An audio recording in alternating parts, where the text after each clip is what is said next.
this is now the keynote presentation, I would say, from Zelie, who would explain us the indicators that we have been working on and also give us the context through the intervention logic that we discussed already at the last meeting of the Evaluation Expert Committee. But since only about half of you were there, we would like to repeat some of this information so that the others who weren't at the meeting of the Evaluation Expert Committee have the same level of understanding for the indicator discussion. Zelie, please. Thanks. I'm going to make this a fairly quick presentation because, as Leah's just said, a lot of you are already quite familiar with the proposals on intervention logic, and basically everything that's in this set of slides is included in the background document that was circulated. What's the purpose of the intervention logic? It describes the relationship between the needs established through the SWOT analysis of the territory, the overall objectives, which are drawn as linked to the EU 2020 objectives, the Community Strategic Framework, and the CAP overall objectives, and how the 6 rural development priorities can feed into those, and then how the measures of rural development, the 23 measures plus, of course, LEADER, contribute through the focus areas and the priorities to achieving the objectives to meet the needs of the region. Now, it's necessarily simplistic. We live in a complex world and there are lots and lots of interactions. So the intervention logic diagrams take a simplistic view of the main links. We're not at all trying to say that other effects and other links don't exist, but if we're trying to structure a program and to determine how money should be spent and what we're trying to achieve, we have to draw some key lines. So it's not an attempt to capture the whole reality. And of course, through evaluations, they can be used to capture further effects, and we would very much encourage that to develop things further. So then very much a key part of the intervention logic is the indicator hierarchy. And there we have a set of context indicators to sort of set the scene: employment, unemployment, some environmental situations, population situation, age, that sort of thing. Then at the level of the objectives, we have the overall impact indicators. And as was mentioned yesterday, the proposal is very much that the impact indicators will be set at the level of the CAP as a whole. It won't be like now where we have the 7 impact indicators just for rural development, but they're set across both pillars of the CAP. But clearly, rural development has more impact on some of those than others. Then the 6 priorities and the focus areas linked to those. This is the level at which the result and the target indicators come in. And because we really want to see what we're achieving in terms of the focus areas, there should be at least 1 target indicator per focus area. So this is our key basic element to see how we're going towards achieving the objective set.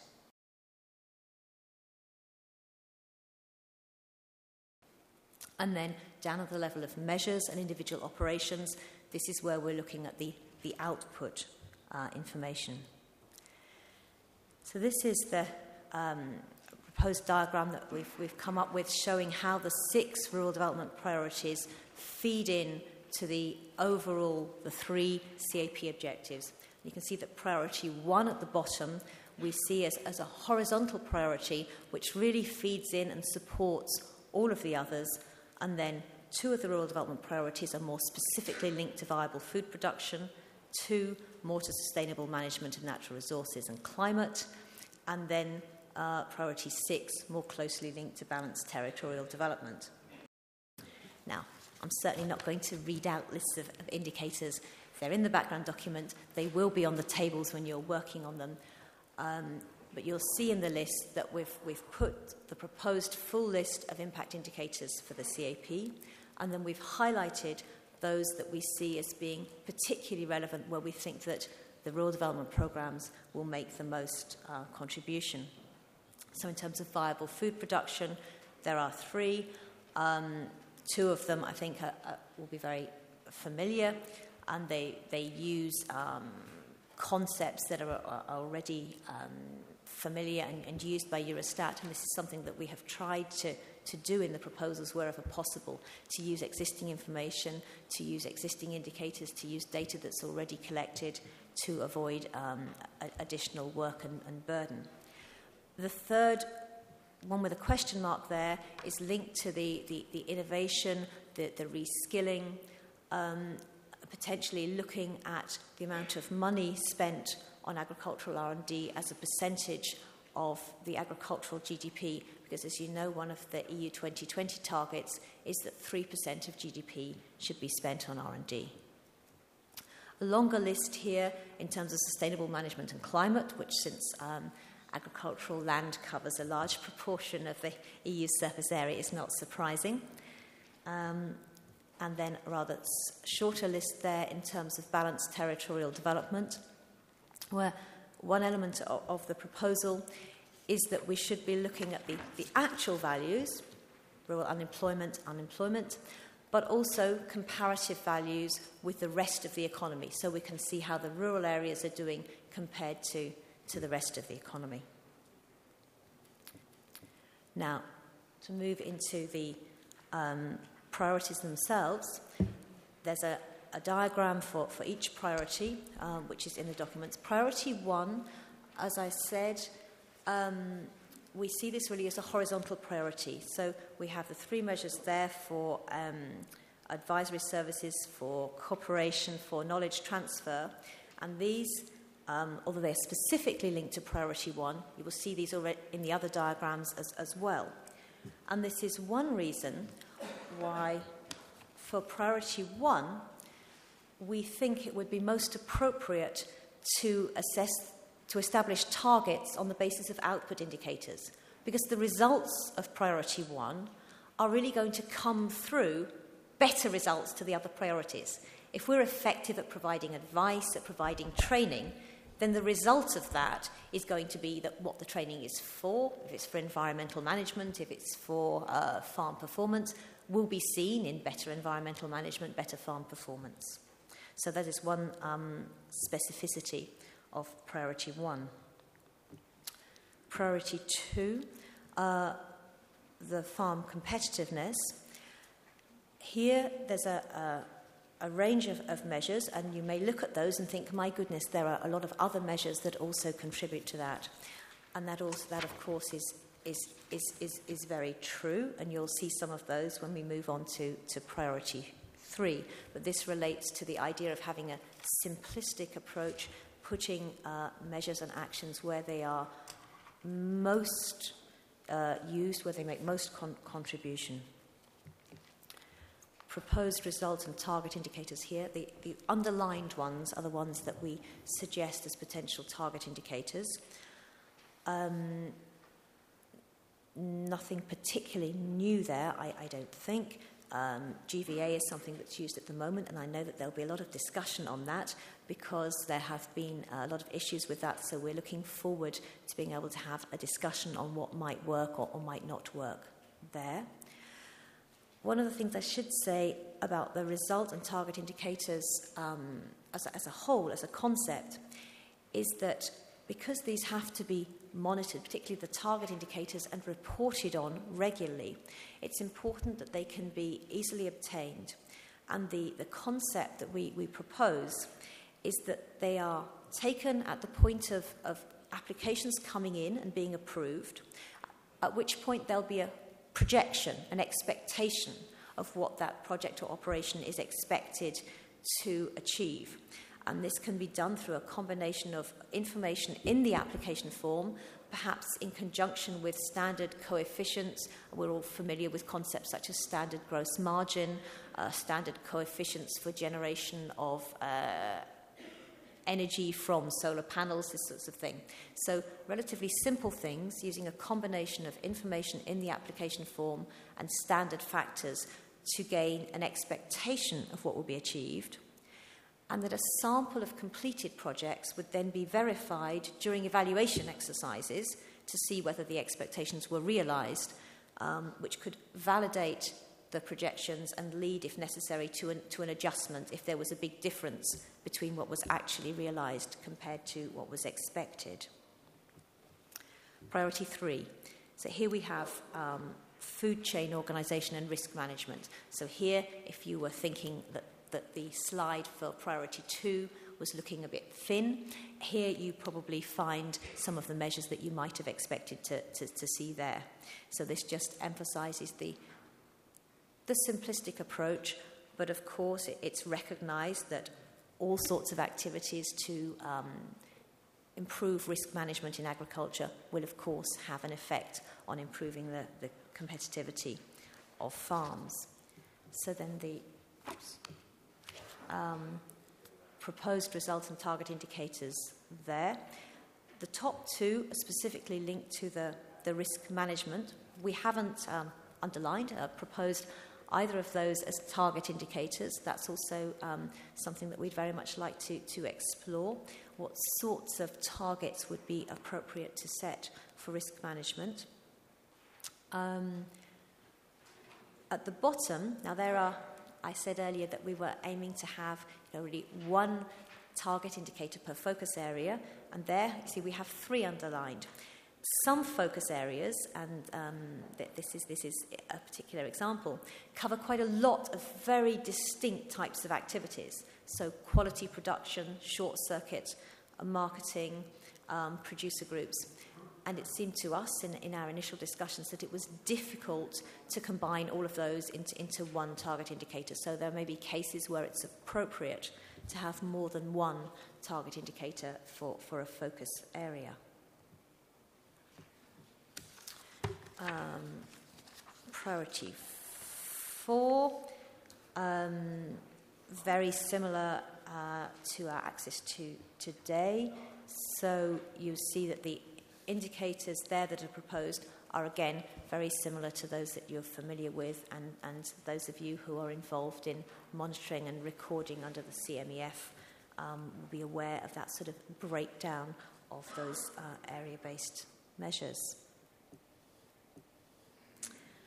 Priority 5, this is a very full diagram because there are 5 focus areas here, and here you really see the differences in the approach for the new period compared to the current period, where in the current period we have axes and each measure is really strictly put under one axis. Here, measures can contribute in many different ways because under one measure you can have a lot of different actions, they can contribute to different focus groups, they can contribute to different priorities, which should help to give a more realistic assessment of what's going on. And here the proposed result and target indicators, which this I think highlights very much the approach that we propose of using standard coefficients, because no, it's certainly not envisaged that any applicant coming to install some energy saving equipment would be asked, well, how many tonnes of oil equivalent does this equate to? We're not at all suggesting that. We're not even suggesting that the paying agency or the managing authority should be able to say, well, here's an application form, how many tonnes of oil equivalent does this equate to? That there would be standard coefficients established, set out in guidance, so it would be an automatic calculation for a project coming in for so many metres squared of solar panels, for example, multiplied by the standard coefficient, that this would be equivalent to so many tonnes of oil equivalent saved. Then we have priority 6. Here, I think that the most important thing to say, as was said yesterday as well, is that it's certainly not the intention that leaders should be put in a box and leaders should only be seen as contributing here. Lead is an approach that can contribute, as we saw in the session yesterday on community-led local development, to all priorities.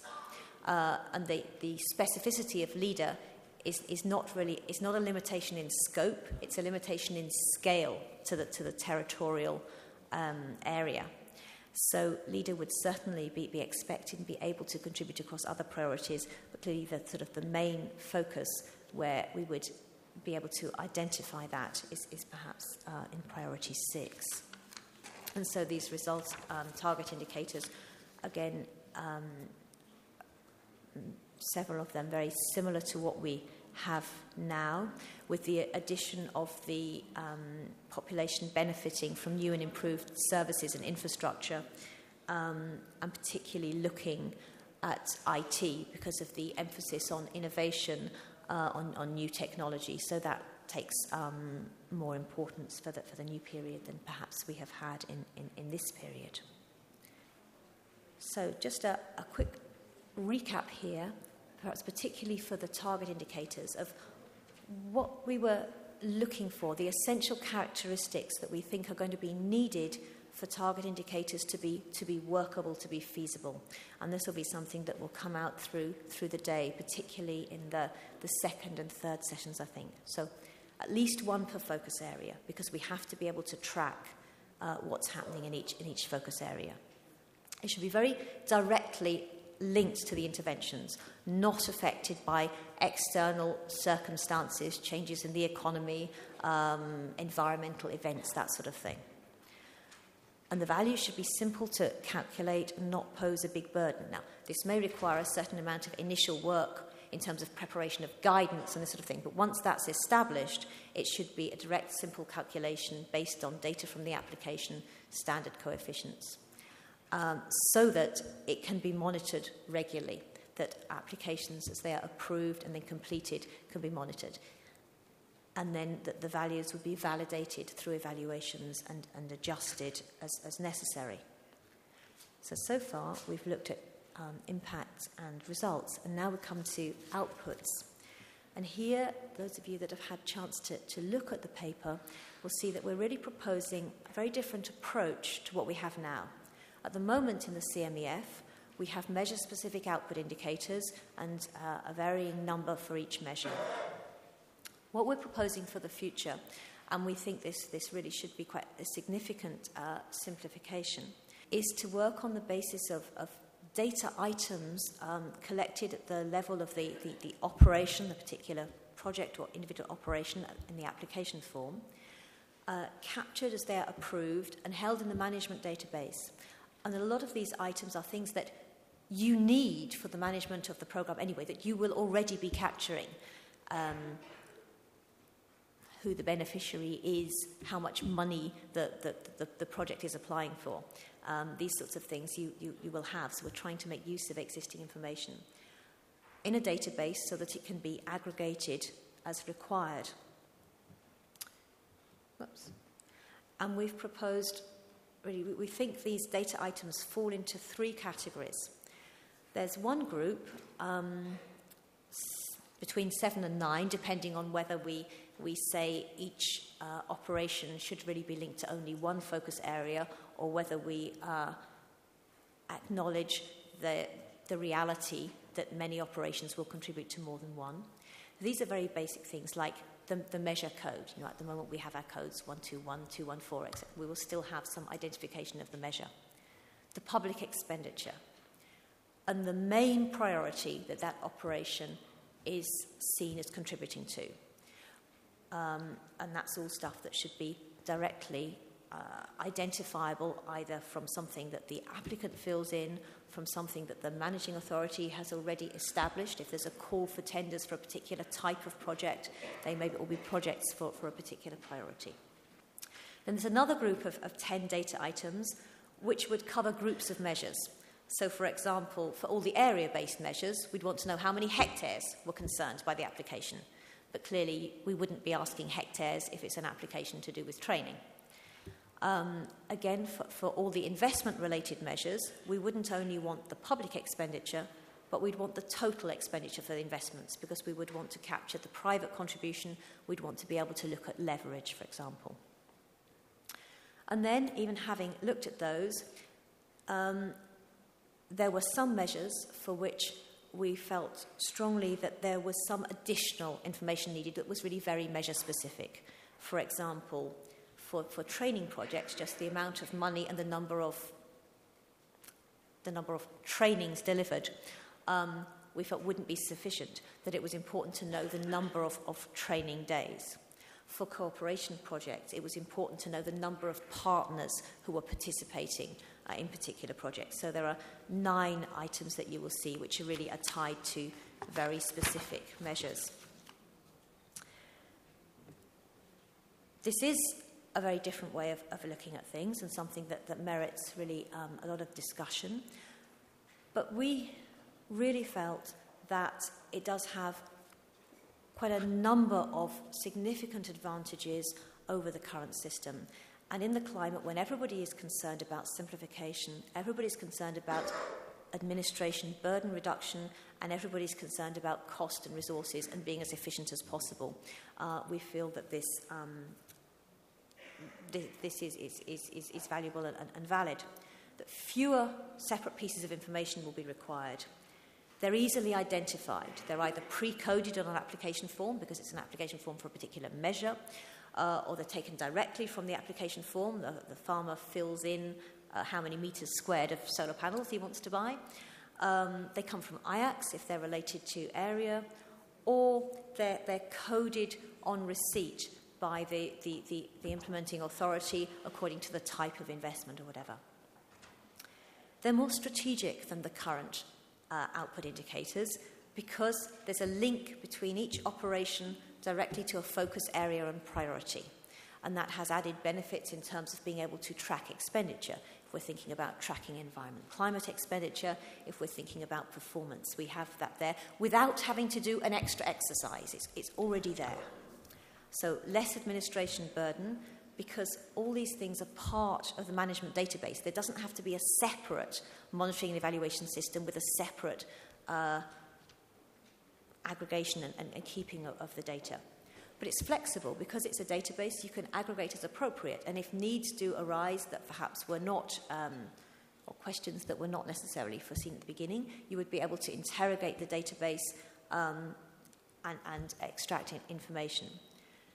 And it covers, because it's linked to the management operations database, where you have operations coming in as they're selected and then being closed when they're completed, it covers both selected and completed operations without an additional administrative burden. That was a quick run through that. Now, the very last slide, which means we're almost still on time for coffee, is just a run through again, just a recap of what Leo already introduced as today's main tasks. So to explore the suitability and the feasibility of the proposed indicators, and to identify alternatives where something doesn't work, where there are big problems. We want to draw on your experience, the work you've been doing, your knowledge, to really identify workable alternatives. To look at the feasibility of the proposed approach to the output data and to see what the implications of that would be.